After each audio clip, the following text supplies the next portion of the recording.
Yep, that is a Holley 500 CFM 2-barrel carburetor. Stock. It is completely stock. This car is completely stock.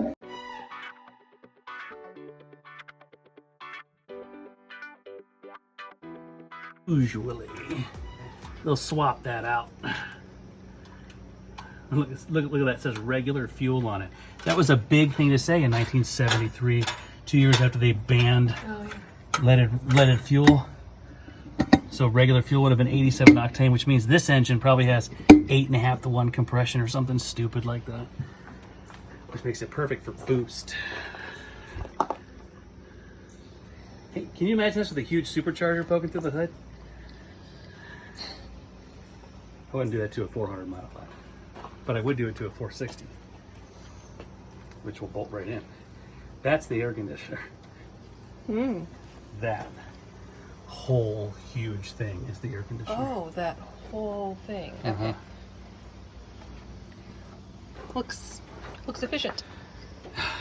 It's honestly, it's like they made it and they used it on everything from back in the 70s. So like every car, truck, Ford, Chevy, Dodge, they all used this.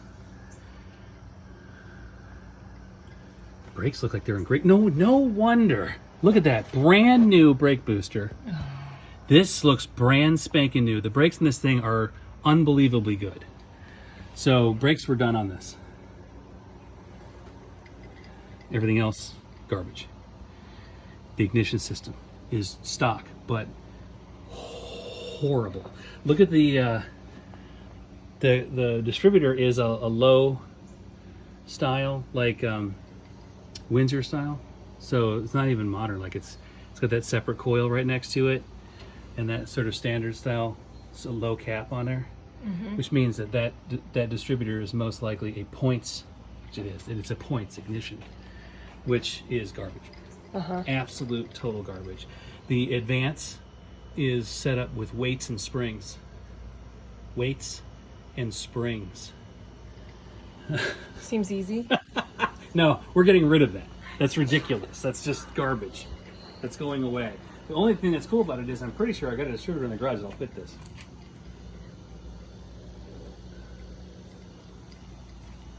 Is this just, it is bolted on there. Catch can for the radiator, and there's nothing in it. I think the radiator needs fluid.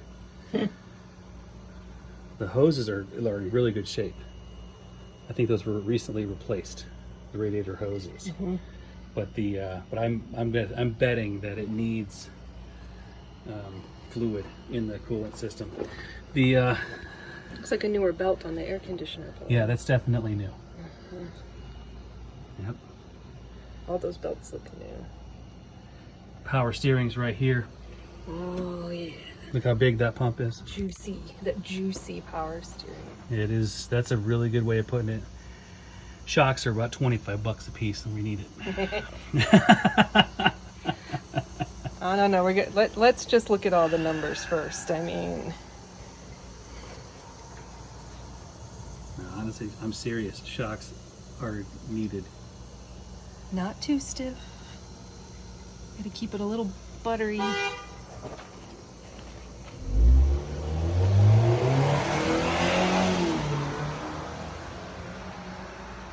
think you have an admirer. Okay.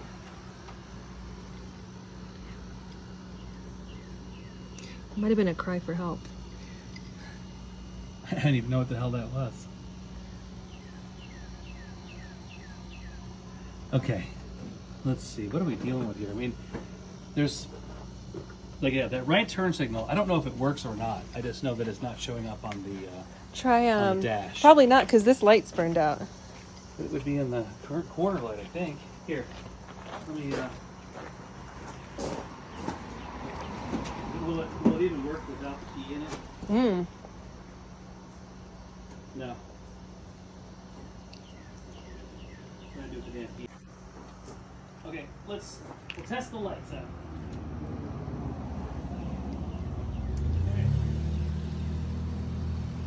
Okay, left indicator works. Right indicator works. Okay, so it's just the interior light. But let me check the back though.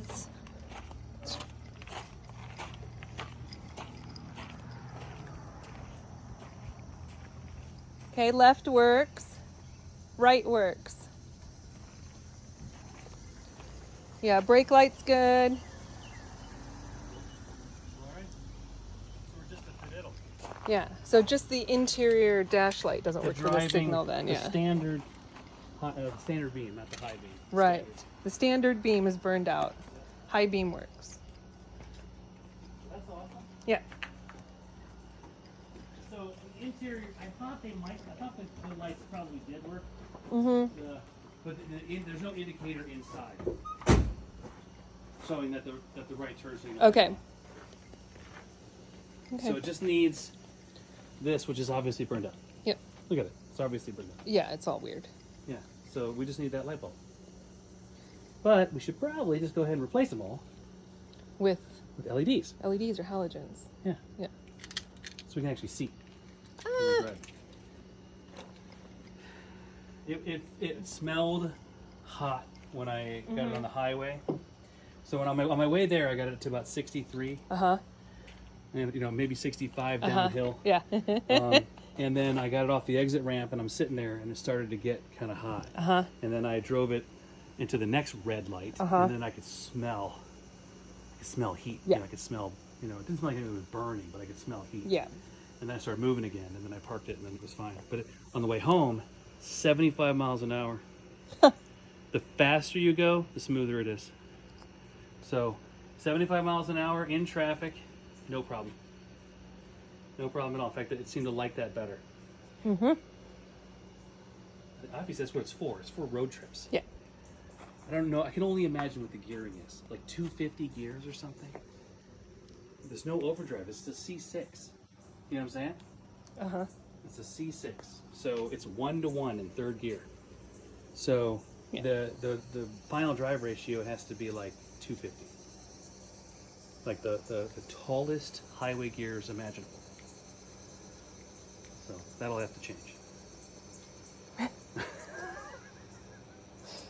We're gonna go from a 250 to a 373, baby. Just hold on. Just settle down. I got a set of 410 gears in a box in the garage that'll bolt right in here, center section and all. It's a 9-inch. It's badass. Could you imagine 410 gears in this thing? God, it would actually rip the tires, even with the 63 horsepower this thing's making right now. Yeah, baby, it's slow as molasses. There's nothing you can say. It is just slow. It is slow. So like, I think it was originally rated at like 168 horsepower. I remember going, that's what the Mini makes. Yeah. It was a third what this thing weighs, Yeah. and like 300 and something foot-pounds. I bet you this thing's making Baby cat. under 100 horsepower. It's tired. It's got 116,000 miles on it. Well, yeah. Somebody actually used this for road trips, man. Family road Yep. trips. Lots of driving in California to do. Right? California. You know what's hilarious?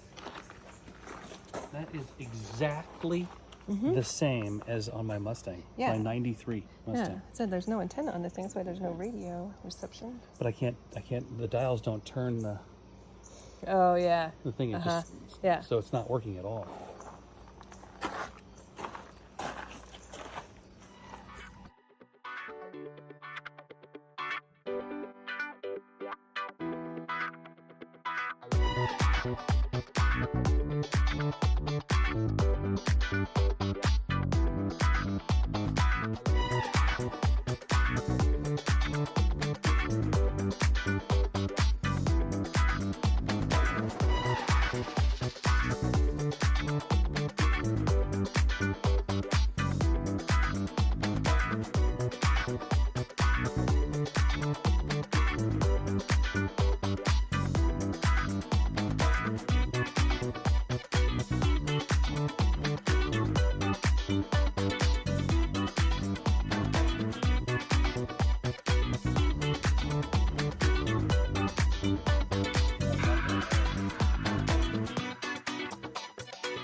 fantastic.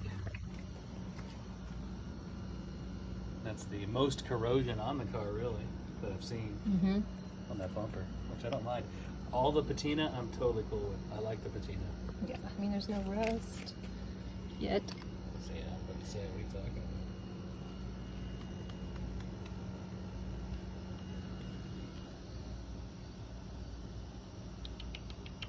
What do you think, The Buzzy? windshield's in better shape than yours. What do you think, Buzzy?